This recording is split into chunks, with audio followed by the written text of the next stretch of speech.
Yesterday, the Prime Minister of Canada stood on the shore of Lake Ontario, surrounded by provincial premiers and Indigenous leaders, and delivered the most consequential 12-word sentence in a generation. The water was always the product. We are just charging for it now.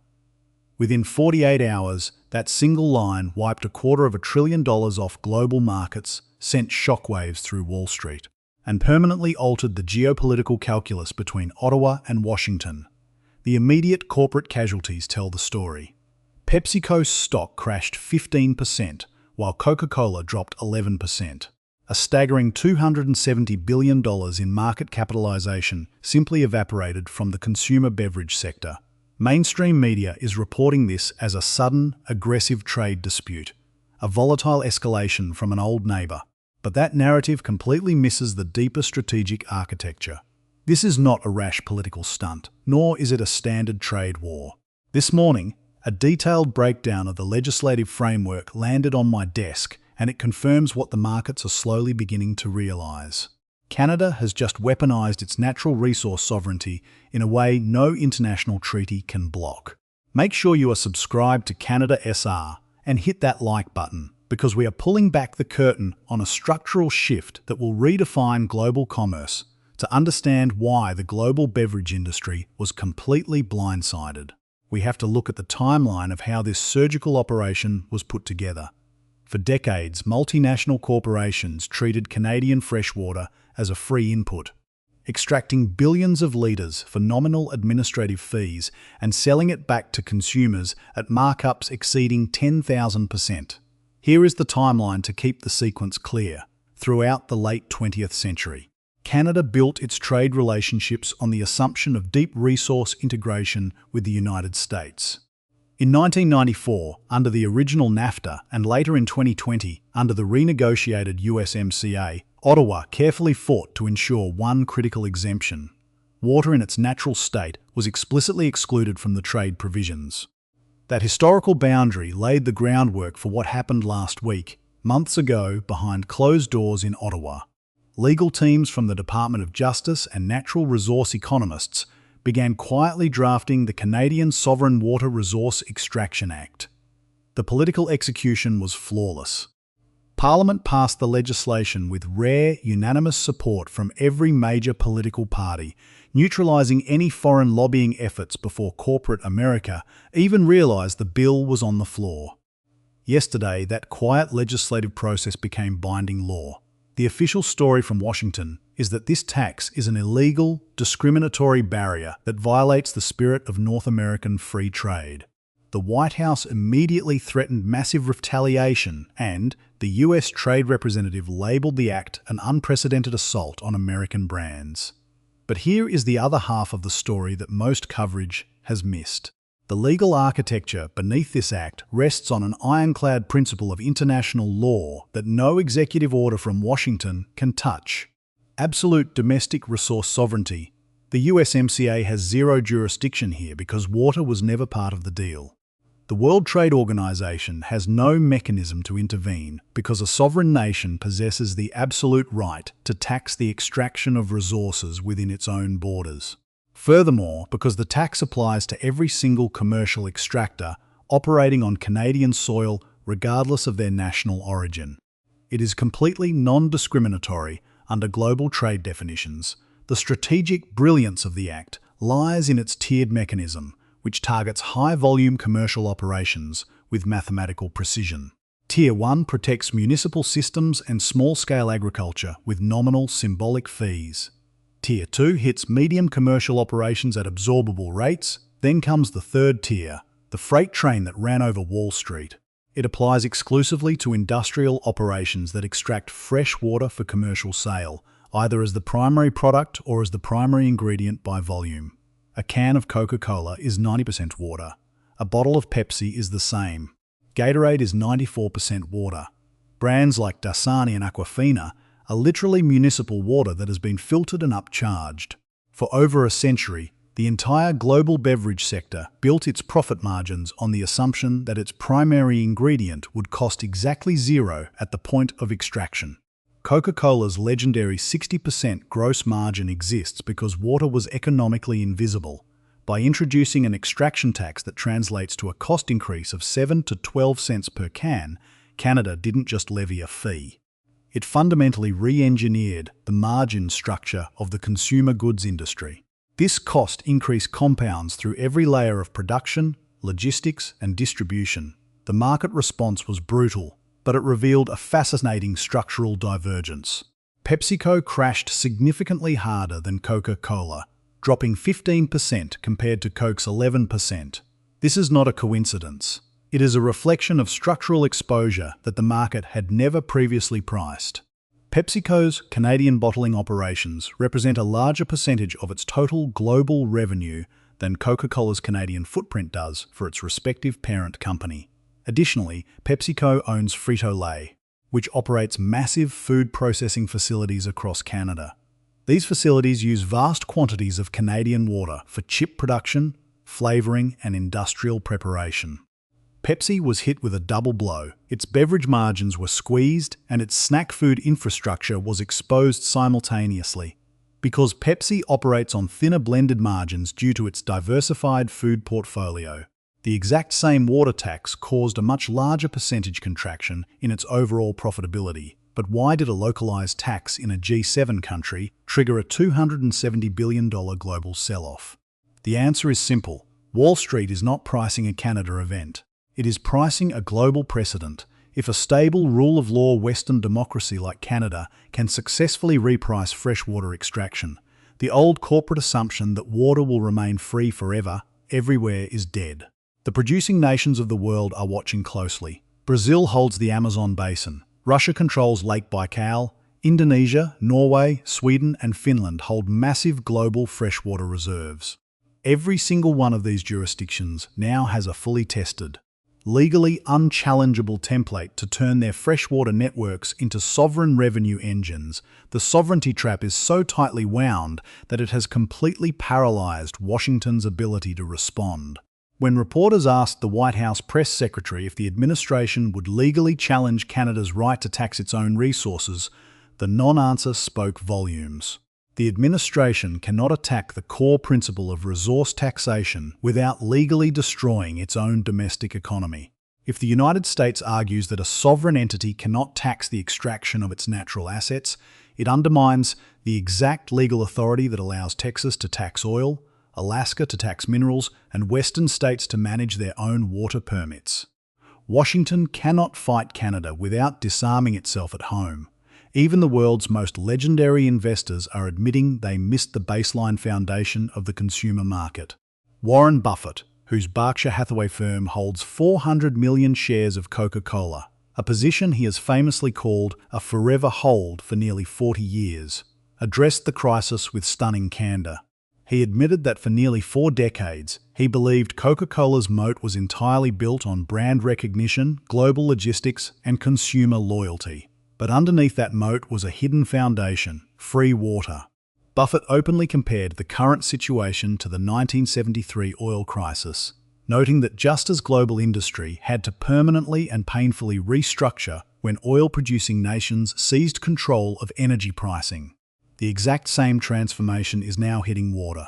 Except, as Buffett pointed out, water has no alternative. The immediate fallout inside Canada is already accelerating. Sourcing reviews have begun, operational assessments are underway, and industry groups are warning of severe employment impacts as corporate giants re-evaluate their bottling plants. Yet, the moral and political alignment behind the Canadian government remains virtually unbreakable. By standing alongside Indigenous leaders and framing water as a generational trust rather than a corporate subsidy, the government has anchored this policy in a narrative that corporate lobbying budgets cannot penetrate. Canada has successfully shifted the global chessboard, proving that true sovereignty is not just about defending borders with military hardware. It is about dictating the terms and value of the essential resources within them. Ottawa has forced the world to look at the foundational input of the global economy and realize its true cost. But as the panic spreads from the beverage sector into industrial manufacturing and global agriculture, the most consequential question remains unanswered.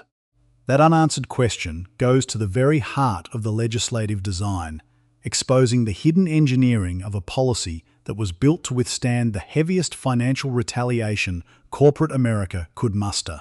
To understand how Canada pulled this off without fracturing its own internal economy, we have to look past the political speeches and dissect the precise mechanics of the Canadian Sovereign Water Resource Extraction Act itself.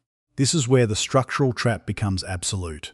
The legislation is not a blunt instrument, it is a highly sophisticated, three-tiered revenue and regulatory matrix specifically engineered to decouple Canada's domestic economy from the international supply chains it aims to discipline. First, let us break down the exact financial and operational terms embedded in the statutory architecture. The Act creates three distinct regulatory tiers based on daily extraction volume and commercial intent. Tier 1 establishes a baseline threshold for municipal water systems and small-scale agricultural operations extracting under 100,000 litres per day. For these operators, the fee is structured as a nominal resource stewardship contribution, fixed at a fractions of a cent rate. It generates data, not economic pain, ensuring that domestic food production and residential utility bills remain completely insulated from the policy. Tier 2 covers medium-scale commercial operations extracting between 100,000 and 1 million litres per day, targeting regional breweries, local food processors and light manufacturing. Here, the rate steps up to a meaningful but absorbable fee of 0.5 cents per litre. The legal framework allows these domestic entities to claim a dollar-for-dollar tax credit against their corporate income tax if the finished goods are consumed within Canada, effectively neutralising the cost burden for local businesses. Then there is Tier 3, the specialised payload of the entire piece of legislation. This tier applies exclusively to high-volume commercial extractors exceeding 1 million litres per day, where water constitutes more than 50% of the final product by volume or serves as the primary cooling and processing agent in manufacturing. Designed for export, the rate here is fixed at 2.5 cents per litre. To an outsider, 2 cents sounds negligible, but when applied to the industrial scale of multinational bottling plants, the math becomes catastrophic for traditional margin structures. A single standard high-speed bottling line can run at over 2,200 cans per minute. Operating 24 hours a day, that single line processes roughly 600,000 litres of liquid daily. Under Tier 3, that translates to an immediate, unhedgeable cash drain of $15,000 per day per line, directly at the extraction point. Second, the structural architecture of the Act introduces a revolutionary legal device known as the Destination-Based Resource Tax Adjustment. This is the component that has corporate legal teams scrambling because it completely scrambles standard corporate e-evasion strategies. If Coca-Cola or PepsiCo attempts to pass this 2.5 cent per litre extraction cost down the supply chain to Canadian consumers, the Act triggers an automatic matching domestic retail dividend, essentially. Any revenue collected from Tier 3 extraction that is passed through to domestic consumer prices is legally recaptured at the point of sale and redistributed directly to provincial healthcare and watershed infrastructure funds. The law explicitly states that multinational corporations cannot use transfer pricing, the accounting trick of selling the water cheaply to an offshore subsidiary to avoid local taxes, because the levy is assessed at the physical intake valve, not on the corporate balance sheet. The moment the water leaves the ground, the liability is locked in.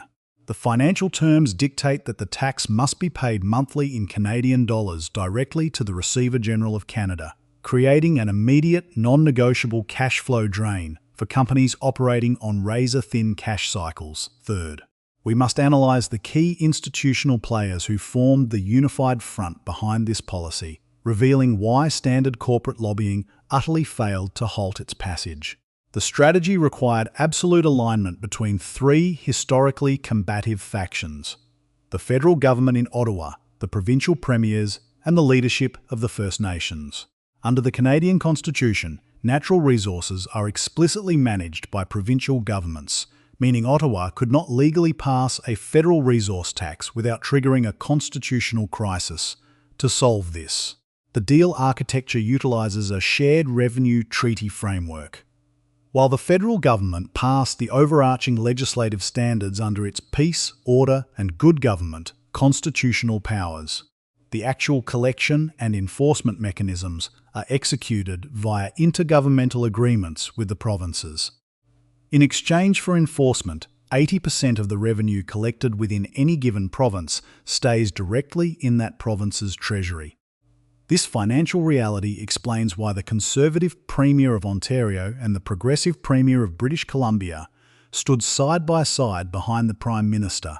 The influx of non-tax revenue into provincial coffers was simply too massive to decline. Simultaneously, the inclusion of Indigenous water stewardship leaders as co-signatories to the regulatory boards adds an absolute layer of legal armour. By aligning the Act with the United Nations Declaration on the Rights of Indigenous Peoples, which Canada has codified into law, the architecture effectively shields the policy from international treaty challenges. If an American corporation attempts to use an investor-state dispute mechanism to claim damages for lost profits, they are no longer just fighting a government tax, they are legally challenging the sovereign, unextinguished resource rights of First Nations communities. No international tribunal wants to touch that case. This granular engineering transforms the policy from a simple tax into an aggressive strategy for long-term economic realignment. For decades, Canada's economic vulnerability was its reliance on exporting raw, unpriced resources to the American market, allowing foreign capital to capture the high-margin downstream processing value. By putting a hard sovereign price on water, Ottawa is reversing the flow of economic gravity. The message to the global markets is unambiguous. If you want access to the cleanest, most abundant freshwater reserves on Earth, you can no longer extract it as a colony and bottle it as an empire. You will pay the sovereign premium at the source, or you will yield your market share to domestic players willing to operate within the new boundaries.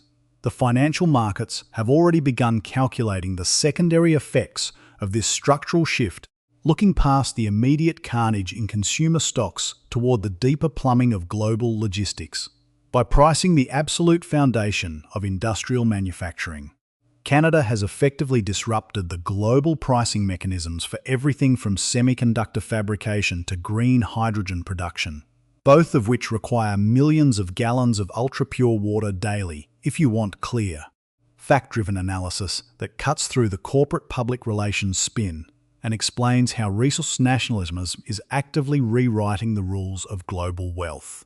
Make sure you are subscribed to Canada SR and have notifications turned on, as corporate boards across North America realise that their legal teams have no viable path to overturn this legislation.